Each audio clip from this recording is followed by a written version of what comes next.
Janet Yellen, this Treasury Secretary, on the ground in Kyiv yesterday with a very important announcement, I think, for the future of U.S. aid. And if you think that the U.S. military aid to Ukraine may end anytime soon, this is probably going to be the future battle lines of where things are. Let's put this up there on the screen. Secretary Yellen was already abroad attending an international conference, made a secret trip over to Kyiv. She penned a New York Times op-ed here. It says, quote, Janet Yellen in Kyiv, economic aid to Ukraine is vital. But you know what I found more interesting, Ryan, is the actual headline on the New York Times website was Janet Yellen, Zelensky is right. We must provide economic aid to Ukraine. So they did a little bit of a change job here, just noting that for everyone. Essentially what Janet Yellen, the Secretary of the Treasury here, is talking about. It says, quote, since the start of the full-scale war, the United States provided close to $50 billion in economic security, humanitarian assistance for Ukraine. Quote, we are proud to be Ukraine's largest bilateral donor and just as proud to be joined by an international coalition of supporters,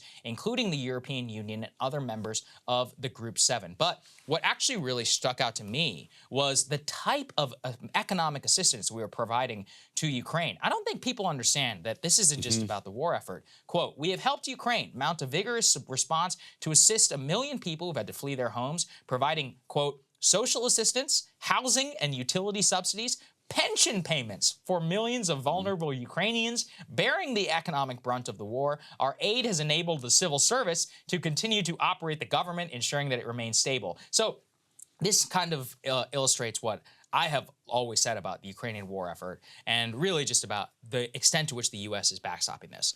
The Europeans are non-existent in this type of military aid. The $50 billion that we provided in just economic, not military aid, is more than every other country combined in all aid, literally combined. So what does that mean for us? I mean, that means that this country, Ukraine, and look, we can't help but feel sympathy, but we are talking here about, you know, our own pension funds don't get bailed out. We're paying the pension funds of the Ukrainian society. We're paying their teacher salary. We're paying their social assistance. We're paying their homes, their rent. I mean, presumably in the future, it's not like the Ukrainian government, which has already suffered some 35% drop in GDP, is ever going to be able to pay that, at least in the, next decade, whenever you consider the rebuilding effort. So this underscored actually just how much the tap is going to have to remain on for Ukraine to be even a semi-functioning society for what, the next 20 years or so, which, by the way, it's the U.S. taxpayer. You know, I always say this, we literally are balancing the Ukrainian budget. If you're one of those people who cares about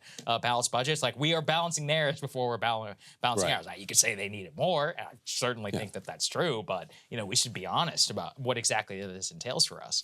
And I think because we haven't been in a war since World War II that required full-scale mobilization, I think we forget as a culture what it means to wage total war. Yeah. And Janet Yellen is correct that if they withdrew those payments, their war effort would collapse. Yes, literally collapse. If you don't have the teachers, if you don't have the there's no home front. Yeah, it's done. If you don't have the home front, everything falls apart. Right. And so, if you're supporting the Ukrainian war effort, you have to support that. Now, setting all this aside, I actually have a contrarian view on this type of U.S. aid. And I'll lay it out for you. See if you see if you buy this. So, to me, start with the U.S. should not be the global empire that it is. But it is, so we're going to start from the assumption that it is a global empire. To me, the idea that a country like Ukraine is going to pay back the United States misunderstands the power imbalance. Like, the rest of the world is always and constantly paying us back. Yes. Like, we are the richest country in the world because of our power, because of our military, and as a result, we get cheap labor. In fact, for decades, we were getting cheap software developers in Ukraine. True. Specifically. Yeah. And so you're getting cheap raw materials, you're getting cheap food around the world, you're getting cheap energy supply. All of that is subsidizing the lifestyle of the American people.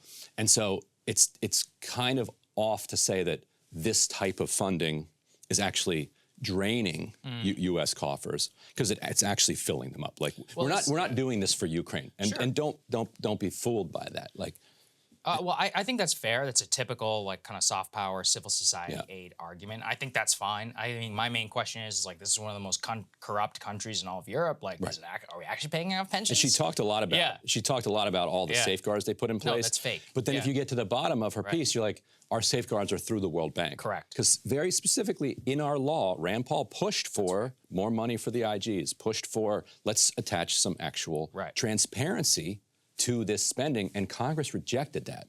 And so Janet Yellen had to say, well, we're funneling the money through the World Bank, and the World Bank is checking it, so don't worry. The last time I checked is famously unscrupulous institutions, never had a scandal. It's not like they've ever misappropriated U.S. funds. Oh, wait, hold on a second. And that's exactly my point, which is, look, if this was actually paying Ukrainian teachers and pensions, I mean, I'm still a little sketchy about that, but okay, I can understand. But, how much of it actually is? What did we just learn? The former defense secretary of Ukraine just gets fired for, quadruple charging for food. Right. Listen, what did I just read you? If they can't even pay their utilities, their pension bills, you think they're buying their own food? We're the ones who are buying the food, aka we're the ones who are paying overpriced, and somebody's making a profit somewhere. And that's actually where I look at the real crossroads for what this will look like. We need to accept that by being in this, and if this is going to be continued U.S. bipartisan policy, we're signing up for 10 billion checks in terms of civil society aid, probably every, 3-4 months? I mean, that seems to be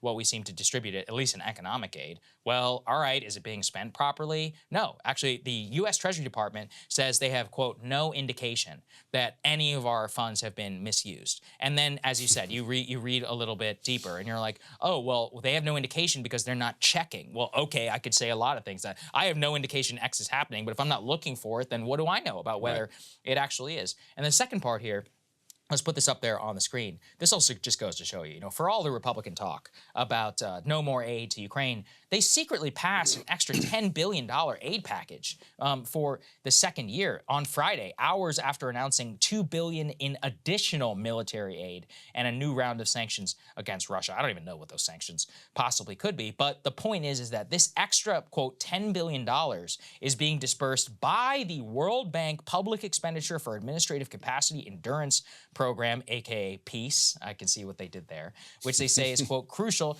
to Ukraine and to provide healthcare, education, and emergency services to its citizens. So again, we are literally paying Ukrainian doctors' fees, medics, all of this. I'm not even saying that this is bad, but I want people to realize it's not just weapons and ammunition that is happening here. The entire Ukrainian home front is backstopped by the U.S. taxpayer. And it just shows you the level of control, for all the talk of whatever Ukraine wants. It's like, well, hold on a second. That's a little bit different from whenever you are. Let's say that Ukraine is like the Soviet Union in World War II. Soviet Union unquestionably needed the U.S. aid to survive, but they had industry, they had a functioning state, they had a society, they had millions of people willing to fight. And so it was a real question of their sovereignty versus U.S. aid here. That's not even in the question here. This is 100% backstop by the American taxpayer, which just demonstrates to you that as a polity, Ukraine it doesn't exist, as independent polity. And I'm not saying on paper, okay? I'm not saying Ukraine is not a real country. What I'm saying is that they don't have any self-capacity whatsoever beyond the willing to fight to actually survive. And that is a problem, if we look at it in the future. Right, and so it goes back to what we were talking about in the first segment there about how long you want this to go on, because Ukraine, I think, has a tighter and more powerful national identity today than it even did 1 year ago. But if they want the state capacity to actually buttress that, they either need, in the midst of the war, constant foreign support, or they need to get to an end of the war so that they can then reconstruct and rebuild their country. And the sooner that happens, the sooner they get back to a place of actual sovereignty. Because you're right, if you want to make this argument all about sovereignty, how much sovereignty do you have if you're 100% dependent on the whims of the American Congress, American superpower, American Congress, which every other country throughout history that has made itself dependent on the whims of the United States, other than Israel, has lived to pay that price. Yeah, that's a fantastic point. Hey guys, ready or not, 2024 is fully upon us now, and Saagar and I have been brainstorming ways that we can really up our game for this critical election. Yeah, we rely on our premium subs to expand our coverage, to add staff, to upgrade the studio. We just want to give you the best independent coverage of this election, which is possible. So if you can help us out, become a premium subscriber today, breakingpoints.com, or the link is down here in the description video. It really means the world to us, and if you like what we're all about, this is the best possible way to keep us 100% independent, working only for you.